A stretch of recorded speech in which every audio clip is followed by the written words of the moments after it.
Hi, my name is Andy Long, and I'm the Director of Education for the David Douglas School District.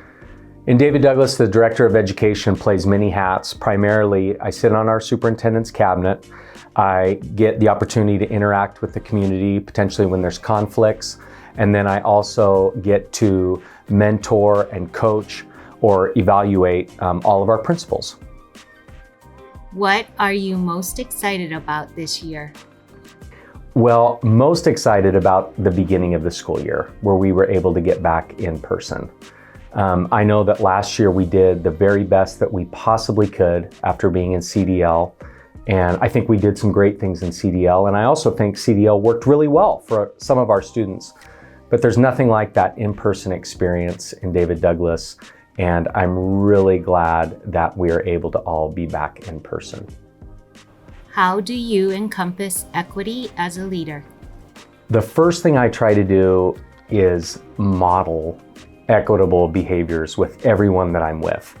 I think that every time someone leaves a conversation with me, I want them to feel like they were valued and respected and heard. I think as a leader in David Douglas, we have to always be modeling that.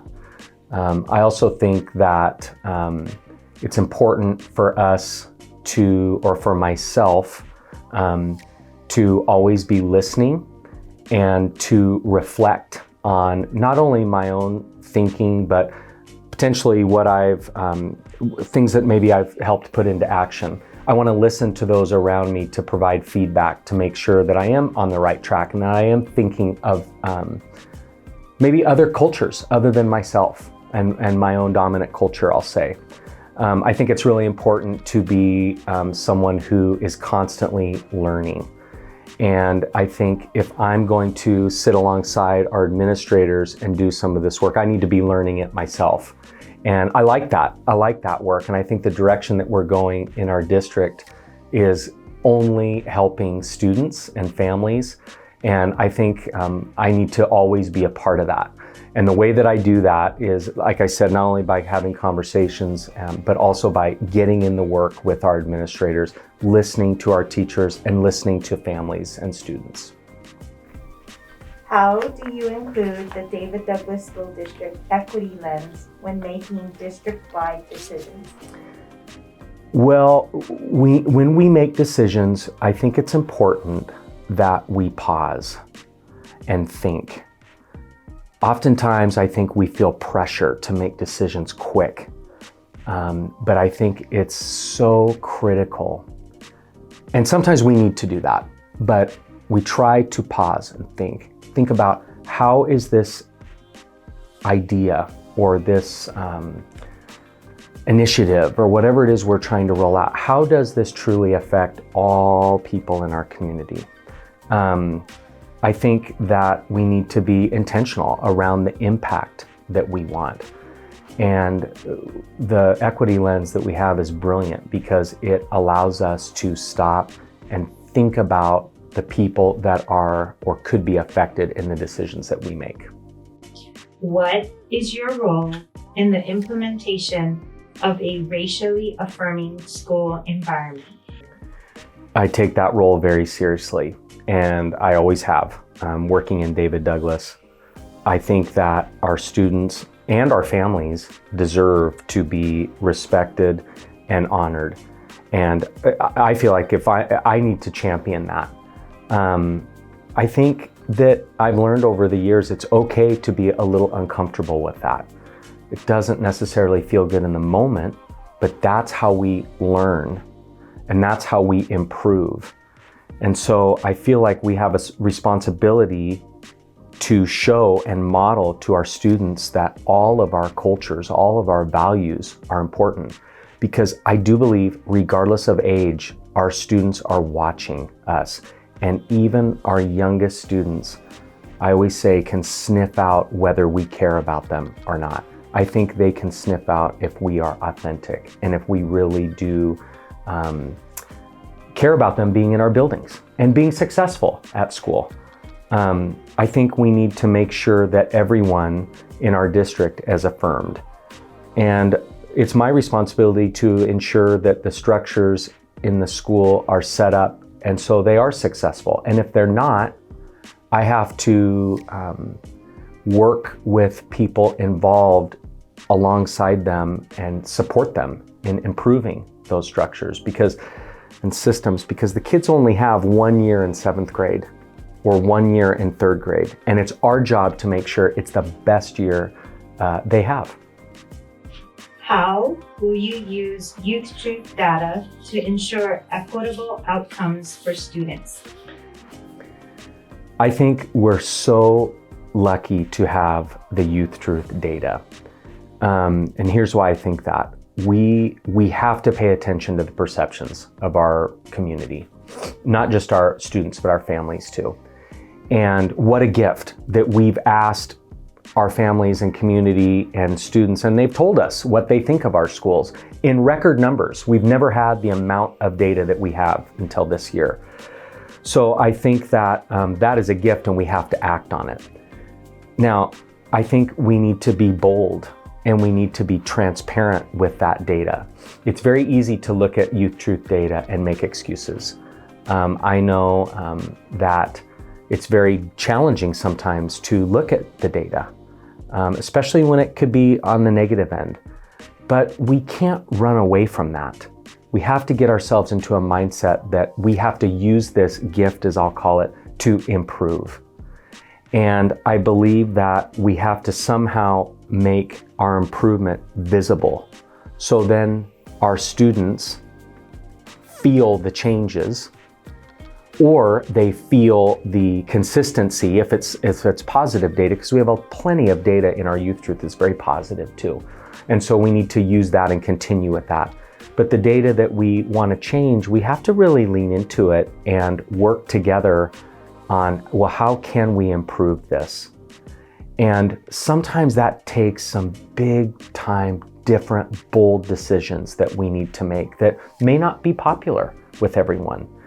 But again, our students will, and our families will, they're counting on us to make that. Otherwise, why would we ask for the data if we're not going to really make changes? I think I have to work with our administrators to move it forward. And I know that can be very challenging. It sounds so simple, but sometimes setting goals can be challenging work. And then the ultimate challenge is coming up with strategies for improvement. So I feel like it's my role to ensure that the work moves forward and to ensure that we use the data in ways that's visible, and then that we communicate that to our community so they know that every time we ask for a survey, we're actually asking them because we want to improve the culture and the climate and the systems of our schools. What equity practices do you hope to see every building principal uphold? I love this question. This is a great one because it's a lot of the work that I try to do every day. Number one, I feel like I have to support the work that we're doing district-wide. I feel great that inside my gut, I do believe it. So that's kind of easy for me to support that work. I think that I have to, as I mentioned earlier, I have to be a learner myself and be someone who's willing to reflect on my own leadership from the past and moving forward, that maybe mistakes I made, so I can model that with our administrators. So then they'll be willing to maybe take more risks in their leadership in their schools. I feel like I need to ensure that every school has a functioning equity team. And it's not, I'm getting better at I guess using the word ensuring that happens. I'm trying not to, the life of a school administrator is extremely challenging. It's extremely busy. There's many reasons why things could not happen. But if we continue to allow things to not happen, who loses in that? And that's our students. So it's my role to work with the principal and our district staff, making sure that our teams are functioning, specifically our equity team, or maybe it's our coordinate care team or our attendance team, because those are teams that help lift students and help them be successful. I think I have to be willing to be involved in some uncomfortable conversations with Some of our administrators, I'm often listening to them in meetings, and they are talking about things that are challenging, that are potential barriers for students, sometimes with staff, sometimes with families, sometimes with the community. So I feel like it's my responsibility to support them in moving those conversations forward and not just allowing status quo or allowing communities to be hurt or not supported. I think finally, I have to be someone that affirms CRTs in our building. It's so one of the best parts of my job is I get to go in with the administrator into some of our classrooms, and it's amazing what our teachers are doing every day. It's amazing. CRTs stand for culturally responsive teaching, and these are practices that we know work with all students. They are practices like, for example, you may have that teacher that is so good at teaching a math lesson, but they're able to explain to the students why this math lesson is important in their real life, what it could mean to them in outside of school. There may be teachers, another CRT or culturally responsive teaching practice is one where the student or the teacher knows the student, all the students' names. A specific practice I hope that our principal would model is one that may sound simple to many, and that's knowing as many students' names as possible. I think when a principal or a school leader can greet students at the door every morning with some kind of positive comment, remark, maybe even a smile, because not every student wants to be greeted with a question right when they walk through the door, and I'm aware of that and have been told that in no uncertain terms. But I do believe if a principal can know as many students' name in their building and know a little bit about that student, maybe they know their teacher, maybe they know their favorite subject, maybe they know the favorite food they like, or they know something they like to do on the weekend. That connection that a student can have with their school administrator will only help them bring their best to school. It will only help them feel like they're valued at school. So I think when an administrator can greet students, know them by name, it may sound simple, but there's so much power in that. And when you do see CRTs in action that maybe a school is sponsoring that truly causes learning or causes some positive affirmations in class, that I feel like it's my job to recognize that and share that. I also think the opposite, that it's my job to, when I am in classrooms, to be on the lookout for those. And if they're not happening, just to check in. And there's plenty of reasons, I'm sure why, but to work with the administrator on, I guess, how to make CRTs alive and well in their classrooms. Because we know, that research has been done. We know if those strategies are happening, kids are only going to succeed at higher rates. Another culturally responsive teaching practice is a teacher that is able to allow students to think in class. So when they pose a question, they can stop and wait and allow their students just some time to process. We call that wait time. When they allow wait time, students then have an opportunity to think, and if they really want to try to answer or reflect on what the teacher was asking. And also it allows the teacher to slow down and call on other students that maybe just don't have their hand up right away. So it allows more students to become engaged in the lesson. As you self-reflect on our spring and upcoming summer hiring practices, what are your priorities to diversify our administration in the David Douglas School District? One thing I've seen with my own eyes is the power of a student seeing someone that looks like them in an administrative role, in a teaching role. It's pretty cool to see that. And seeing that with my own eyes has changed my thinking over the years of the significance of hiring people of color. I believe that we have to be on the lookout for that all the time, and I do believe our administrators do that based on a lot of this great work that we have been doing and will continue to do in David Douglas. I think that it's really cool when we can hire from within, because those are people that know our district, they know our students, they tend to know our culture for people to be successful. Sometimes it takes a little nudge for folks to want to jump into something different.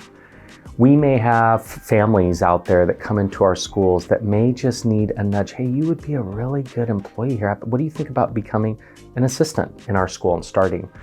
What about becoming a teacher? What about even for some of our current employees, what would you think about taking this leadership a step further and becoming a school administrator? Also, it's time that we have to be watching. We have to be always watching our employees and listening to our students, because they're going to tell you who they connect with.